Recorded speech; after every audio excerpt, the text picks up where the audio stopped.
there's several things I can say to that.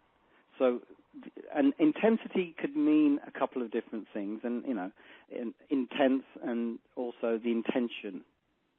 So it would start off with your intention.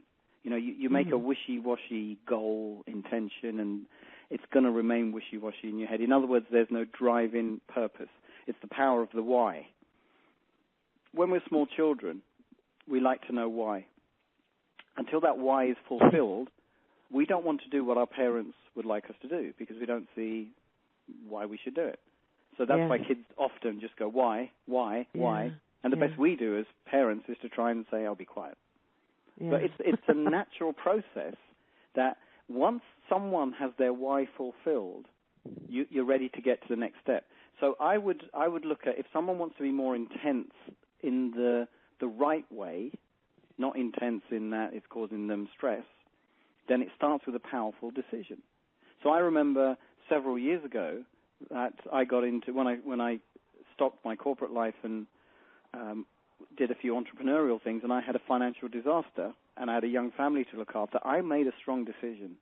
I made a really strong decision then that things had to change.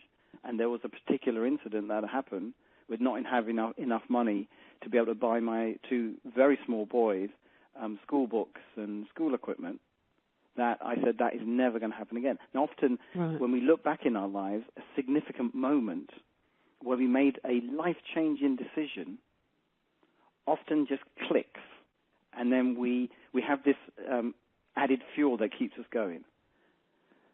Then in terms of keeping that going, because that would be a classic away from motivation, because I'm moving away from not having money. Sure. Then to keep me going, I need to have something that's compelling. And this is, again, where one of the steps in the approach that I use is to stretch the outcome. People say often, start with small goals, and I say no. The danger of having a small goal is that you might actually achieve it. You might achieve it. Yeah. That's a huge danger, and I believe in that. You stretch the goal. It doesn't have to be ridiculously silly, but it's got to be something that excites your mind cells. So if you've got something, at some point you say, I'm no longer putting up with this, you make a strong decision to make a change and to achieve something, and then you make that outcome. And I tend to call goals outcomes most of the time, because to me a goal is something you haven't got and you're moving towards it. And it seems like hard work. But with an outcome, you always get an outcome. That's much better for me as well.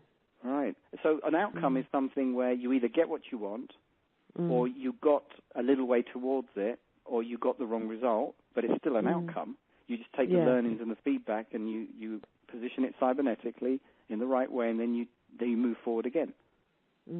So those two things alone will add enough intensity in the right way, again, not causing you to get a cortisol response, which will lead to stress, etc., but something that's going to fuel you. The other thing is this. If your outcome includes more than yourself, something that's bigger than you, it includes other people, then I think that's the ultimate fuel. Absolutely is the ultimate fuel. For me, distilling how I coach and the general process I use for goal achievement, I coach in all kinds of different areas. In terms of goal achievement, if I kept that within my head, then there's only so many people I will get this methodology out to. In other words, one-to-one. And on the odd occasion when I do teamwork, or if I do a keynote and I can have if I've got the time to get this information out.